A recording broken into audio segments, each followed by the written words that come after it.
21장입니다. 창세기 21장 14절에서 21절 말씀입니다. 제가 가지고 있는 성경 구약 26페이지 창세기 21장 14절에서 21절 말씀입니다. 다 찾으신 줄 알고 한 절씩 교도하겠습니다. 아브라함이 아침에 일찍 일어나 떡과 물 한 가죽 부대를 가져다가 하갈의 어깨에 메어주고 그 아이를 데리고 가게 하니 하갈이 나가서 브엘세바 광야에서 방황하더니 가죽 부대에 물이 떨어진지라 그 자식을 건목 덤불 아래에 두고 이르되 아이가 죽는 것을 참아 보지 못하겠다 하고 화살 한바탕 거리 떨어져 마주 앉아 바라보며 소리내어 우니 하나님이 그 어린 아이의 소리를 들으셨으므로 하나님의 사자가 하늘에서부터 하갈을 불러 이르시되 하갈아 무슨 일이냐 두려워하지 말라 하나님이 저기 있는 아이의 소리를 들으셨나니 일어나 아이를 일으켜 내 손으로 붙들라 그가 큰 민족을 이루게 하리라 하시니라. 하나님이 하갈의 눈을 밝히셨으므로 샘물을 보고 가서 가죽 부대에 물을 채워다가 그 아이에게 마시게 하였더라. 하나님이 그 아이와 함께 계심에 그가 장성하여 광야에서 거주하며 활 쏘는 자가 되었더니 그가 바란 광야에 거주할 때에 그의 어머니가 그를 위하여 애굽 땅에서 아내를 얻어 주었더라. 아멘. 이 말씀은 살아계신 하나님의 말씀입니다. 아멘. 창세기 21장 14절에서 21절의 말씀을 통해서 아이의 소리를 들으셨나니라고 하는 제목의 말씀으로 말씀을 함께 보려고 합니다. 아브라함의 이야기 26번째 시간인 것 같아요. 시작한 게 어제 같은데 벌써 26번째 시간으로 흘러가고 있습니다. 우리가 잘 알고 있는 그 한문 한자 사자성어 가운데 혹시 그 사면초가라고 하는 말 다 들어보셨을 겁니다. 직역을 하면 사방에서 초나라의 노래가 들린다. 그러니까 넉 사자의 얼굴면 그리고 초나라 초의 노래 가자 이렇게 써요. 그래서 그냥 직역을 하면 사방에서 초나라의 노래가 들린다. 의역을 하면 이러지도 못하고 저러지도 못하는 궁지에 몰린 상황을 뜻할 때 사면초가라는 말을 씁니다. 이 말의 유래는 이렇습니다. 중국 진나라 말기 초나라와 한나라 간의 싸움이 있을 때 초나라의 명장인 항우가 어느 날 한나라 군대에게 포위를 당합니다. 한나라 군인들이 탈영한 초나라 군사들에게 노래를 부르게 해요. 근데 그 노래가 초나라의 노래였다. 항우는 이렇게 생각을 합니다. 이미 초나라를 한나라가 손에 넣었구나. 어찌 이리도 초나라 사람들이 많단 말인가 하면서 자신의 군대가 모두 항복한 줄 알고 놀랐다. 그리고 또 기록에 보면 자결을 했다라는 말이 있습니다. 이러지도 못하고 저러지도 못하는 상황. 살다 보면 우리 인생도 방금 말씀드린 사자의 성어처럼 사면초가의 순간이 우리들 가운데에 찾아오는 것을 보게 됩니다. 앞으로 나아가자니 길이 없고 또 뒤로 물러서자니 잡힐 것 같고 좌우를 둘러봐도 도와줄 리가 없는 완전한 고립의 자리, 그것이 사면초가의 자리다. 오늘 본문 속에 보면 아브라함도 그리고 하갈도 이러지도 못하고 저러지도 못하는 사면초가 가운데에 있는 그들의 모습을 볼 수가 있습니다. 아브라함의 경우를 보면 하나님의 약속을 믿고 떠났던 믿음의 사람이었죠. 그러나 지금 그의 상황, 그의 형편을 보면 사라의 요구, 하갈과 그의 아들을 쫓아내라라고 하는 사라의 요구도 있었고 또 사라의 말을 들으라라고 하는 하나님의 명령도 있었고 그리고 그 아들을 내쫓아야만 하는 부성의 사이에서 이러지도 못하고 저러지도 못하고 있는 아브라함의 모습을 볼 수가 있습니다. 자, 이 말의 시작점이 어디인가? 우리 8절의 말씀을 화면 보시면서 같이 합독하겠습니다. 아이가 자라매 젖을 떼고 이삭이 젖을 떼는 날에 아브라함이 큰 잔치를 베풀었더라. 자, 8절 말씀에 보면 아이가 젖을 떼었다. 그러니까 한국 나이로 보면 대략 2살에서 한 3살 정도 되는 그 나이에 젖을 떼자 아브라함이 큰 잔치를 배설을 합니다. 이날은 기쁨의 잔칫날이었지요. 그런데 그 기쁨의 자리에서 슬픔의 그림자가 짙게 드리웠다. 지난 주일날 드렸던 말씀이죠. 햇빛이 강하면 그림자가 짙다. 여러분, 햇빛이 강했다.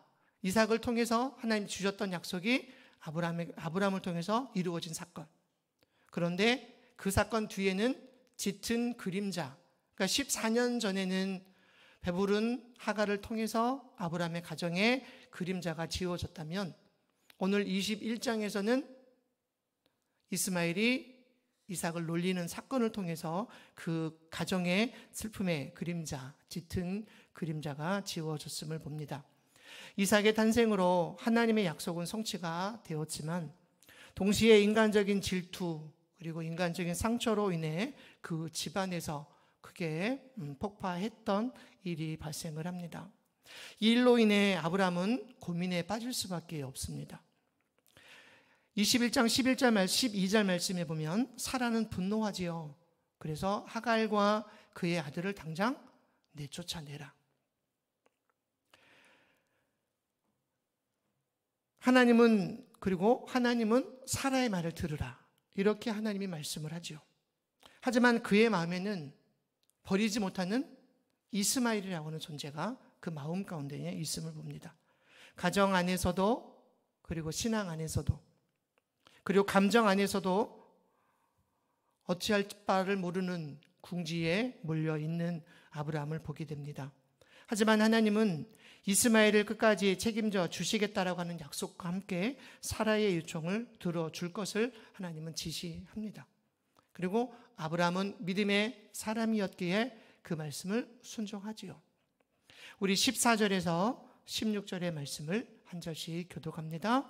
아브라함이 아침에 일찍 일어나 떡과 물 한 가죽 부대를 가져다가 하갈의 어깨에 메어주고 그 아이를 데리고 가게 하니 하갈이 나가서 부엘세바 광야에서 방황하더니 가죽 부대에 물이 떨어진지라 그 자식을 관복 덤불 아래에 두고 16절을 함께 합독합니다. 이르되 아이가 죽는 것을 참아보지 못하겠다 하고 하살 한바탕 거리 떨어져 마주 앉아 바라보며 소리내어 우니. 사라는 하갈과 이스마엘을 쫓아내라. 그리고 하나님은 그의 말을 들으라. 여러분, 아브라함은 순종합니다. 애끓는 감정을 감추고 아브라함은 아침 일찍 일어나 떡과 물 한 가죽 부대를 하갈의 어깨 위에 지우고 아이와 함께 내보냅니다. 아브라함이 준 것은 인간이 줄 수 있는 최소한의 양식이었지요. 아들을 내보내고 또 하갈을 내보내면서 성경에는 기록이 되어 있지 않지만 어쩌면 아브라함은 금부치를 줄 수도 있었을 것이고 수많은 것도 줄 수 있었지만 성경은 단지 기록하기를 떡 한 덩이와 떡과 물 한 가죽 부대였다. 그러니까 자기가 가지고 있는 것 가운데에 최소한의 양식을 모자에게 주고 있는 아브라함을 보게 됩니다. 하갈과 이스마엘 모자는 최소한의 양식인 떡과 물 한 가죽 부대만 받고 광야로 쫓겨납니다. 납득하기가 좀 쉽지는 않죠. 아브라함은 부자였고 아들을 내보내면서 비록 여종이었지만 자기의 아들을 낳은 여인을 내보내면서 준 것은 떡과 물 한 가죽 부대. 그런데 수천 년 전 고대의 극히 가부장적인 문화에서는 능히 벌어질 수 있는 일이었다라고 이야기를 해요. 가부장적이고 고대 근동의 역사였기 때문에 그녀에게 줄 수 있는 것, 그리고 그 가정에서 베풀 수 있는 것은 최고의 것이 그것이었다라고 말합니다. 사랑하는 여러분, 우리 인생에 있는 누구나 한 번쯤 광야를 지나야 할 때가 있습니다. 목회자인 저뿐만이 아니라 이 땅을 살아가는 모든 사람들은 광야를 지나가는 것과 같은 그런 삶을 살아가고 있다는 이야기죠. 때로는 길이 막힌 것 같고 사람에게 버림받은 것 같기도 하고 기도해도 응답이 없는 것처럼 느껴질 때 그곳이 바로 광야입니다. 오늘 본문 속의 하갈도 그런 상황이었음을 봅니다. 아브라함의 집에서 쫓겨난 여인, 아브라함의 아들이지만 약속의 자녀가 아닌 아들을 데리고 광야로 나가야만 했습니다. 그녀에게 주어진 것은 떡과 물 한 가죽 부대일 뿐입니다. 인생의 모든 것이 끝나버린 것처럼 보입니다. 이제는 아브라함의 집에도 들어갈 수가 없고 앞에는 끝이 보이지 않는 광야뿐이었습니다. 그런데 창세기 16장에 보면 하갈이 아브라함의 아들을 임신한 사실을 알고 그의 부인 하갈을 멸시하죠. 그리고 사라가 하갈을 내쫓아요. 여러분, 그때 하갈이 갔던 곳이 어디였습니까? 이스마엘을 임신한 채로 하갈이 머물렀던 광야는 애굽으로 가는 길이었어요. 그러니까 원래 애굽의 여정이었기 때문에 아마 그때는 애굽으로 가는 노정이었을 것 같아요. 근데 오늘 본문에 보면 그녀가 머무른 곳은 부엘세바의 한 광야였다라고 성경은 이야기합니다. 앞에는 끝이 보이지 않는 광야와 같은 인생, 광야와 같은 모습이 하갈의 모습이었음을 봅니다. 그런데 얼마 후 물은 다 떨어졌지요. 아이는 쓰러져 웁니다. 하갈은 그 모습을 찾아볼 수 없어 멀리 떨어져서 울었다라고 성경은 말합니다. 이것이 인간의 한계이고 이것이 인생의 광야의 모습입니다. 우리도 인생을 살다 보면 이와 같은 순간을 만날 때가 많이 있습니다. 혹시 여러분 광야를 지나며라고 하는 찬양, 우리 청년들은 잘 아시는 찬양이지요. 광야를 지나면이라고 하는 이 찬양의 가사를 보면 가사 내용 가운데에 이런 가사가 있습니다. 왜 나를 깊은 어둠 속에 홀로 두시는지, 어두운 밤은 왜 그리 길었는지, 나를 고독하게, 나를 낮아지게, 세상 어디도 기댈 곳이 없게 하셨네. 광야에 서 있네. 그런데 후렴에 보면 주님만 내 도움이 되시고 주님만 내 빛이 되시는, 주님만 내 친구 되시는 광야, 주님 손 놓고는 단 하루도 살 수 없는 곳, 광야에 서 있네. 여러분, 광야에 서 있는 것이 오늘 우리의 인생이지만 그 광야에서 우리의 도움이 되시고 또 우리의 빛이 되시고 우리의 친구 되시는 분, 우리가 그 손을 놓지 않고는 단 하루도 살 수 없는 곳, 그것이 인생의 광야이다라고 설명을 합니다. 2절에 보면 주께서 나를 사용하시려, 나를 더 정결케 하시려, 나를 택하여 보내신 그곳 광야, 성령이 내 영을 다시 태어나게 하는 곳 광야에 서 있네. 사랑하는 여러분, 광야는 분명 시험과 연단의 장소이지만 동시에 하나님의 임재와 은혜를 경험하는 자리이기도 합니다. 왜 나는 광야에 서 있을까? 그러나 하나님은 우리를 광야로 몰아 넣으실 때는 분명히 하나님의 임재와 하나님의 은혜를 경험케 하시는 줄 믿습니다. 때로는 인생의 어려운 시기를 지나며 하나님이 여전히 나와 함께 계시며 나를 성장시킨다라고 하는 믿음의 장소임을 우리가 이 시간 함께 기억하는 복된 시간이 되시기를 주님의 이름으로 축원합니다. 광야는 때로는 시험과 연단의 장소일 수 있습니다. 그러나 그곳에서 하나님을 만나는 경험들, 하나님의 은혜를 경험하는 복된 시간이 되었으면 좋겠습니다. 이제 17절에서 18절의 말씀을 화면 보시면서 한 절씩 교독하겠습니다.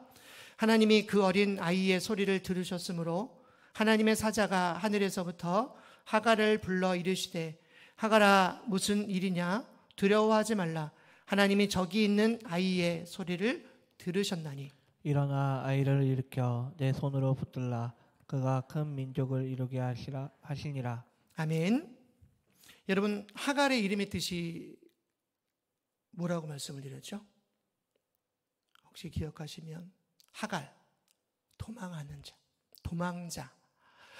이름의 뜻 안에도 창세기 16장에서 오늘 본문 14년 전 사라의 멸시를 피해 도망갔던 그녀, 그리고 오늘 본문에서 14년이 흐른 이후에도 그는 여전히 도망하고 있는 도망자의 인생, 이렇게 이야기합니다. 그러나 하나님은 도망한 자를 찾아오시는 하나님이신 줄 믿습니다. 자, 창세기, 우리 혹시 성경 가지고 오시는 분들은 한번 찾아보셨으면 좋겠습니다. 창세기 16장 7절에서 11절 말씀. 읽을 건 아니고요. 자, 본문을 보시면 7절에서 여호와의 사자가 광야의 샘물 곁 곧 술길 샘 곁에서 그녀를 만납니다. 이 사건은 오늘 본문의 사건에 일어나기 전 14년 전의 사건입니다. 동일하게 하갈은 도망을 가고 있는데요. 여호와의 사자가 나타나서 그녀에게 이르되, 여러분, 이르되라고 하는 말씀이 몇 번 기록이 되어져 있습니까? 8절에 보면 이르되, 9절에도 10절에도 11절에도 그리고 13절에도 여러분, 도망자를 찾아오시는 하나님, 그리고 인생에 깊이 개입하시는 하나님을 발견할 수가 있습니다. 우리의 인생도 때로는 광야의 길을 걸어가는 우리의 인생에도 하나님은 우리를 늘 찾아오시는 줄 믿습니다. 그리고 우리에게 말씀하시고 우리에게 힘과 지혜와 능력을 더하여 주시는 줄 믿습니다. 하갈은 울었습니다. 그 울음의 이유가 무엇입니까? 물은 떨어졌고 아이는 목말라 합니다. 여러분, 광야에서 목말라 하는 인생들, 그것이 이스마엘의 모습이었음을 보고 하갈은 아이를 건불도미 아래 내려놓고 멀리 떨어져 하나님을 향하여 부르짖고 있는 하갈을 보게 됩니다. 하나님은 아이의 울음소리를 들으셨다라고 기록하고 있지요. 하나님은 우리의 눈물을 결코 외면하지 않는 분이신 줄 믿습니다. 하나님은 고통 속에서 외치는 한숨과 신음까지도 하나님은 들으시는 분인 줄 믿습니다. 오늘 본문은 광야 한가운데에서 들려오는 한 여인과 아이의 울음소리로 시작을 합니다. 하갈과 이스마엘은 사라의 질투로 인해 아브라함의 집에서 쫓겨났습니다. 그들에게 남은 것은 조금의 떡과 물 한 가죽 부대였습니다. 그리고 얼마 후 그것이 떨어지게 되고 그것으로 인해서 아이는 목말라 울고 있습니다. 그런데 하나님이 찾아오셔서 하갈에게 하신 말씀이 한 가지가 있습니다. 여러 가지 말을 말씀하신 게 아니었어요. 단 한마디, 두려워하지 말라. 무슨 이야기입니까? 내가 너와 함께 할 것이다. 그리고 너의 아들 이스마엘과도 함께 할 것이다 라고 했던 하나님의 음성이었습니다. 그리고 하갈의 눈을 열어 샘물을 보게 하시죠. 여기서 중요한 사실이 한 가지가 있습니다. 그 샘은 하나님이 새로 만드신 샘물이 아니라 이미 거기 있었고 하갈의 눈이 어두워 그 샘물을 보지 못한 사건이었습니다. 여러분, 우리의 인생은 늘 하나님의 은혜가 우리 삶 가운데 함께합니다. 그럼에도 우리는 그것을 깨닫지 못하고 살아갈 때가 많이 있음을 봅니다. 마찬가지로 샘은 이미 거기 있었지만 사라는 절망 가운데, 그리고 어디를 가야 될지 알지 못하는 상황 속에서 아이가 목말라 하는 그런 애끓는 심정으로 이미 있었던 그 샘물을 발견하지 못했던 거예요. 하지만 하나님은 두려워 말라라고 하시면서 그녀의 눈을 열어 그 샘물을 보게 하시지요. 그 물은 단순한 생수가 아니었습니다. 목을 축여주는 단순한 생수가 아니라 절망 가운데의 소망을 여시는 하나님의 은혜의 샘물이었음을 봅니다.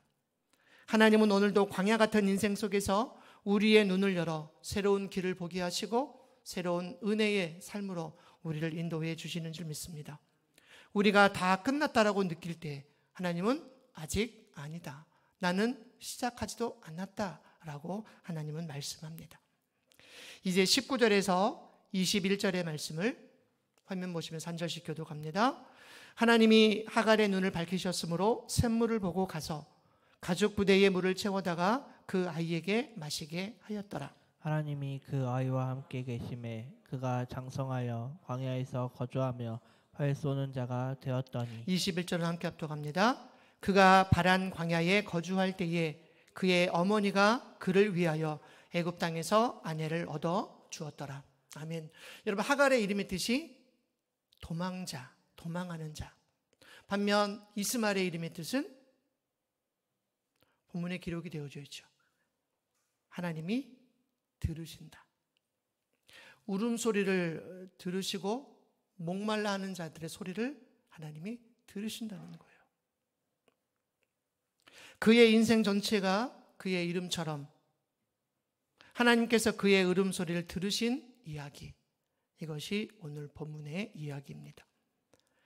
본문 이후의 말씀을 보면 이스마엘은 바란 광야에 거하며 살았고 훗날 큰 민족의 조상이 되었다라고 성경은 말합니다. 그리고 이는 하나님께서 하갈에게 이미 약속하셨던 약속의 성취입니다. 16장 10절의 말씀을 읽어드립니다. 내 씨를 크게 번성하여 그 수가 많아 셀 수 없게 하리라. 그러니까 16장에서 말씀하셨던 그 약속이 14년이 지난 오늘 본문에 그 약속하신 그대로 이루어졌음을 봅니다. 사랑하는 여러분, 절망은 때로는 우리의 시야를 가리지만 믿음은 눈을 열어 하나님의 예비하신 길을 보게 합니다. 그것이 하나님께서 우리를 위해 예비하신 길인 줄 믿습니다. 하나님은 우리가 끝났다라고 느끼는 자리에서 새로운 길과 공급의 은혜를 우리에게 열어주십니다. 우리의 인생의 광야에도 하나님이 예비하신 샘물이 있습니다. 그래서 광야 가운데 넘어지는 인생이 아닌 하나님의 은혜의 샘물 가운데 새롭게 일어나는, 새롭게 솟아나는 저와 여러분들이 되었으면 좋겠습니다. 문제는 눈이 어두워 보지 못한다는 거예요. 하나님의 은혜가 늘 우리의 삶 가운데 채워지지만 우리는 그것을 보지를 못합니다. 왜요? 여전히 육신의 눈 가운데 가리워져 있기 때문입니다. 하나님이 우리의 눈을 열어주실 때 우리는 절망 가운데에서도 소망을 발견하게 될 줄 믿습니다. 하나님은 우리의 눈을 열어 이미 준비된 샘물의 은혜를 맛보게 해 주실 줄 믿습니다. 결론의 말씀입니다. 두 가지를 말씀을 드렸어요. 우리의 인생은 뭐와 같다? 광야를 걷는 것과 같다. 그러나 광야 속에서도 하나님은 여전히 함께 하시는 줄 믿습니다. 하갈은 광야에서 울었지만 그곳에서 하나님을 만나게 되는 경험이 있었죠. 그곳에서 하나님은 들으셨고 또 보이셨고 새 생명을 그녀에게 주셨습니다. 사람이 등을 돌리고 길이 막힌 곳에서도 하나님은 우리를 잊지 않으시고 샘물을 예비하시는 줄 믿습니다. 오늘 하나님은 우리에게 동일하게 말씀하십니다. 하갈아, 두려워하지 말라. 그리고 우리를 향하여 누구야? 두려워하지 말라. 내가 너를 보고 있다. 내 아이의 울음소리를 들었다. 우리의 간구와 또 우리의 기도를 하나님은 들으신다는 거죠. 때로는 사방이 막힌 것 같아도 하나님은 위로부터 길을 여시는 분인 줄 믿습니다. 사면초가의 자리에서도 하나님은 여전히 일하고 계십니다.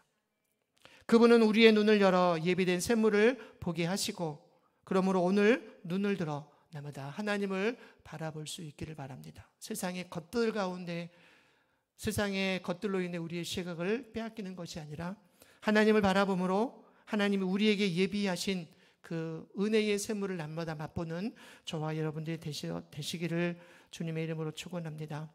광야에서도 소망을 잃지 말고 광야에서도 우리를 오늘도 부르시는 하나님, 말씀 가운데에 세우시는 그 하나님을 날마다 소망하며 살아가는 저와 여러분들이 되었으면 좋겠습니다. 적용의 질문을 3가지를 드려보려고 합니다.